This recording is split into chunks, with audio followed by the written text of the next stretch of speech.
অভাব দারিদ্রতা সব ঘর ছেড়ে পালাবে এমন 3টি গাছ যা ঘরে লাগালে কখনোই ঘরে অর্থের সমস্যা হয় না। নাম্বার 1, মোহিনী গাছ। মোহিনী গাছ বা ক্র্যাসুলা উদ্ভিদকে সম্পদের উদ্ভিদ হিসেবে বিবেচনা করা হয়। এমনটা বিশ্বাস করা হয় যে দেবী লক্ষ্মী নিজেই মোহিনী গাছে বাস করেন, তাই এটি বাড়ির উত্তর পূর্ব দিকে বা বাড়ির মূল প্রবেশদ্বারে রাখলে বাড়িতে কখনো অর্থের অভাব হয় না। নাম্বার 2, শমী গাছ।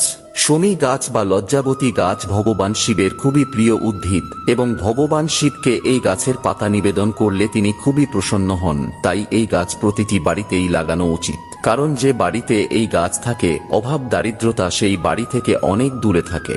নাম্বার 3 গাছটি অত্যন্ত গুরুত্বপূর্ণ, তবে সেটা জানার আগে মা লক্ষ্মীকে আপনার বাড়িতে আমন্ত্রণ জানাতে ভিডিওটি লাইক সাবস্ক্রাইব করে কমেন্টে জয় মা লক্ষ্মী লিখুন।